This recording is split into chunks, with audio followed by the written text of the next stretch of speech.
Monsieur Bala. Bonjour. Monsieur Bala, nous sommes venus aujourd'hui auprès de vous, Oui. Car il y a nos auditeurs africains qui se trouvent un peu partout dans le monde, Oui. en Afrique, qui nous ont posé la question à propos des coris. Que Oui. si réellement, est-ce que c'est un djinn qui donne le cori ou bien le cori on l'apprend? C'est pour cela, nous savons que vous êtes la seule personne qui peut nous répondre. Oui. Et nous sommes venus auprès de vous. Bonjour. Nous aimerions que vous nous répondiez en Bambara. Merci, Monsieur Bala. Sur les coris. Oui. Ok, bon, je vous salue beaucoup. Bon, mais bref, au cas de concernant sur une question, une quoi. Faire une colonie explication,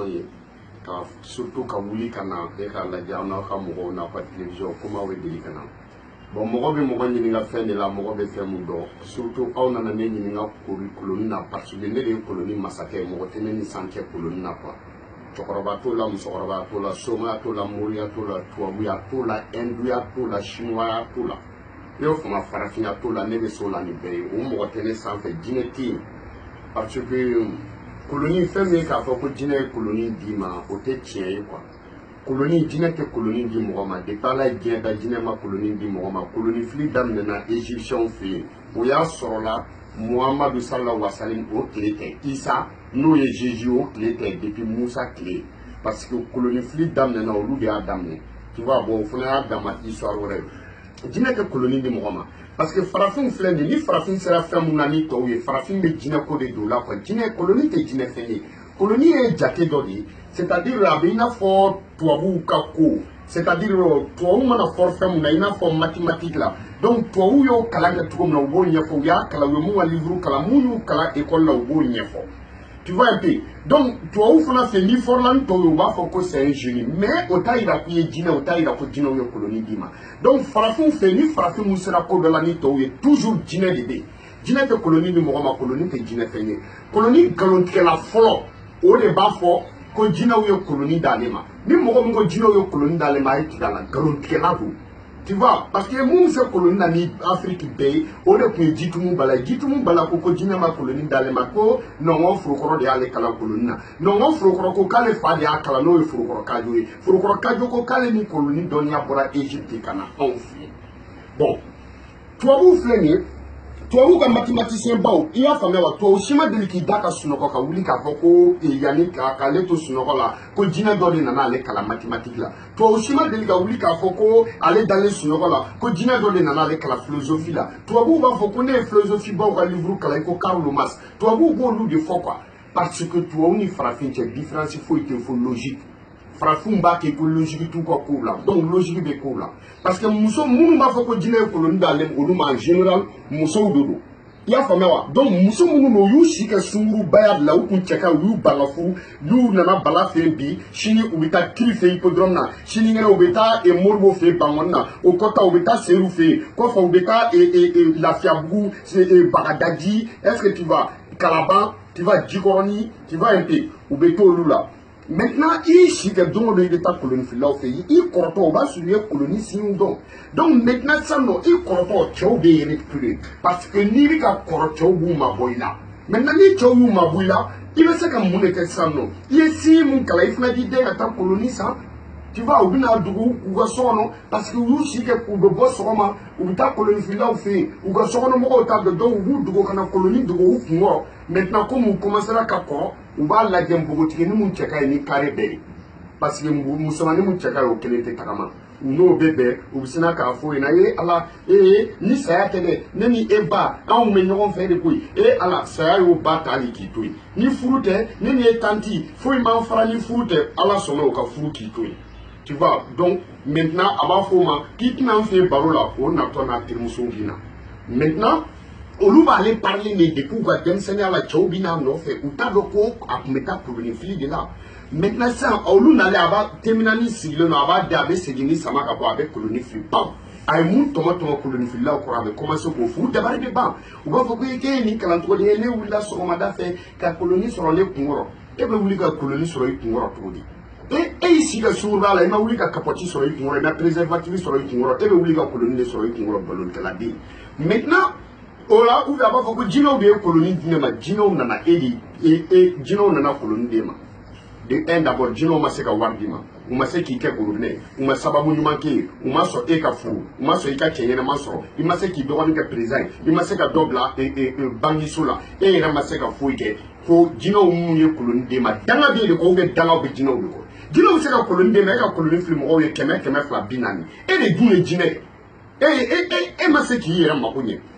i m'a ye u b'a fɔ k'olu t'u yɛrɛ kungo ye mécanicien bɛ se k'a yɛrɛ ka mobili dilan tailleur n'a y'a diya a bɛ fini kala yɛrɛ dɔgɔtɔrɔ ni kunkolodimi b'a la k'a ka fura min san a b'o dɔn tu vois un peu maintenant sisan nɔ e yɛrɛ tɛ se k'i yɛrɛ kungo ye ka da mun de kan parce que i ye mɔgɔw bloqué n'i ti n'i yɛrɛ bloqué o kama n'u kungo wulila k'olu t'u yɛrɛ kungo ye ko kolonifilila t'a yɛrɛ kungo ye kolonifilila b'a yɛrɛ kungo ye de i tɛ se k'i yɛrɛ bloqué de parce que i mɛnna nkalontigɛ de la mɔgɔw ye koloni tɛ jinɛ ko ye a y'o faamuya donc n bɛna explication dɔ d'aw ma a b'o jateminɛ sunguruba kɔrɔ laban o tɛ foyi ɲɛ ni kolonifili tɛ i y'o faamuya wa sunguruba kɔrɔlen bɛ koloni de fili mécanicien kɔrɔlen o bɛ kɛ garage tigi ye dɔgɔtɔrɔ kɔrɔlen o bɛ kɛ docteur ye i y'o faamuya mɔgɔ min kalanna o n'o kɔrɔlen o bɛ kɛ intellectuel de ye mais ni sunguruba kɔrɔla a bɛ kɛ kolonifilila ye ni kolonifilila sunguruba kɔrɔlen mana mɛn kolonifilila o b'a fɔ ko jinɛ ko a si t'i ci kɛ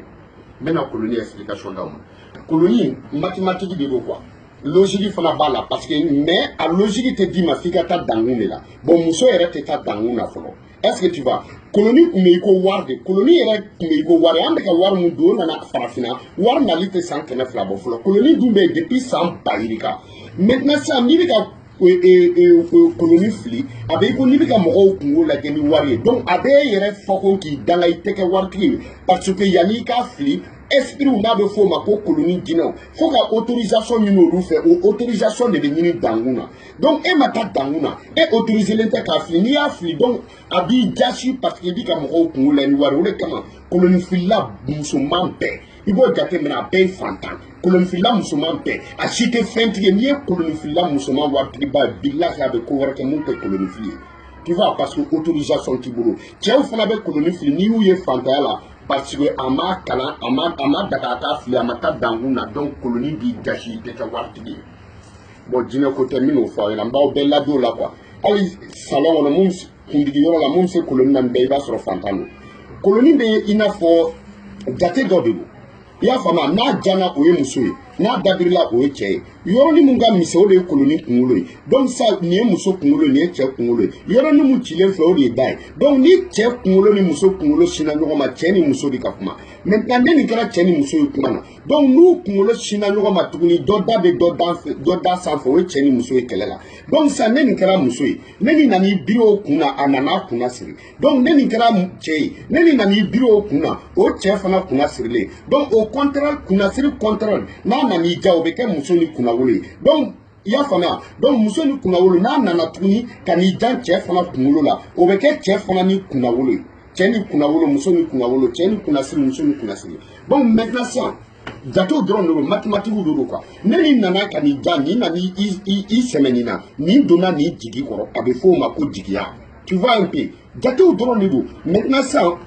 nin ye muso kunkolo ye nin y'o jugunna ye nin ye cɛ kunkolo nin y'o jugunna ye cɛ jugunna o kɔnɔna o bɛ kɛ o cɛya ye i y'o faamuya n'o nana ka n'o bari muso la a muso jugunna na a bɛ fɔ o ma ko kulusibɔ o bɛ kɛ i n'a fɔ rapport sexuel pourquoi parce que diɲɛ kɔnɔ kulusibɔ fɔlɔfɔlɔ a position fɔlɔfɔlɔ o tun ye i n'a fɔ birili de parce que an bɛɛ tun bɛ i n'a fɔ baganw de tu vois un peu donc o de don est-ce que tu vois premier rapport donc est-ce que tu vois première position au béquin faut qu'on quatre parties donc parce que bɛɛ kun baganama de don quoi koloni bɛ dessin de kɛ e yɛrɛ k'a lajɛ ni pour que a bɛ se k'a dɔn koloni bɛ dessin de kɛ quoi a tɛ kuma ne nin y'i sɛmɛ nin na nin fana y'i sɛmɛ nin na donc a bɛ dɔn ko nin ye kamamafɛn ye parce que n'i ye kama fila ta ka bɔ a la dɔrɔn i b'a ye donc a janen don o bɛ kɛ sɛ musoman ye n'a y'i dabiri kama fila mana tugu a la o bɛ kɛ dununkɔrɔ ye parce que cɛ de bɛ jukɔrɔ o y'a faamuya donc koloni tɛ jinɛ ko ye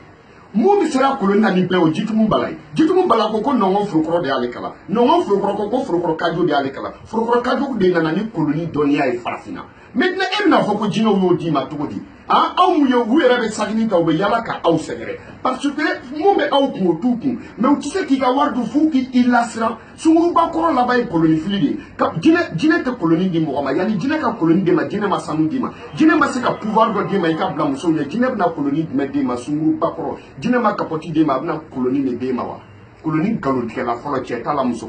t'a la ni mun ko jinɛw ye koloni d'a ma a ye galon tigɛ i y'o fama jinɛ ko tɛ jate de don mathématique de don il parle en probabilité a bɛ se ka kɛ i n'a fɔ a tɛ se ka kɛ wariba minɛ t'a la misi sarakati tɛ koloni na yiri tɛ koloni na koloni fila mana f'i ɲɛna ko misi sarakati a ye galon tigɛ sanu o b'a la o ye nɛgɛ ye i y'a faamu mais yiri tɛ koloni na yanni i ka koloni kalan o b'a sɔrɔ i ye yiriw kalan k'u dɔn donc ni kunnasiw bɔra o kunnasiri bɛ mɔgɔ min na o yiri dɔnnen don yiri mun b'o cɛ yiri tɛ koloni na muso tɛ kɛ dɔnnikɛla ye muso koloni fila tan o tan seki ye sunguruba kɔrɔ ye seki ye wataganasi ye seki ye nangaraba kɔrɔ ye seki ye capuruca kɔrɔ de ye cɛ koloni fila n'a y'a ye fantanya la a y'a kalan kaso la wagawon kɔrɔ don zon kɔrɔ don biri a bɛ taa baraji ninnu ni papa mami ninnu ni i y'a faamu kulukorokaw ka bɛn ninnu ni amika ninnu ɲininka o b'a f'i ye ko zon kɔrɔ de don a farafinna dugu bɛɛ donc mun bɛ fɛ k'o de fɔ aw ɲɛna ne de kana balaba ye o jinɛ tɛ mun se ne bɛ tiɲɛ de fɔ aw ɲɛna sitan bilen den tɛmɛ bilen den bala bilen a dan bɛ a dankisɛ bɛ a dankisɛ dan bɛ ne de y'a dankisɛ dan kumakisɛ kumaba den fatimu jɛman bilenman sanu jilamani ka bala bilen one love à vous tous Jah Rastafari choqué pour éduquer k'aw lakari walasa k'aw yɛrɛ ladamu c'est le roi qui parle. Merci monsieur Bala.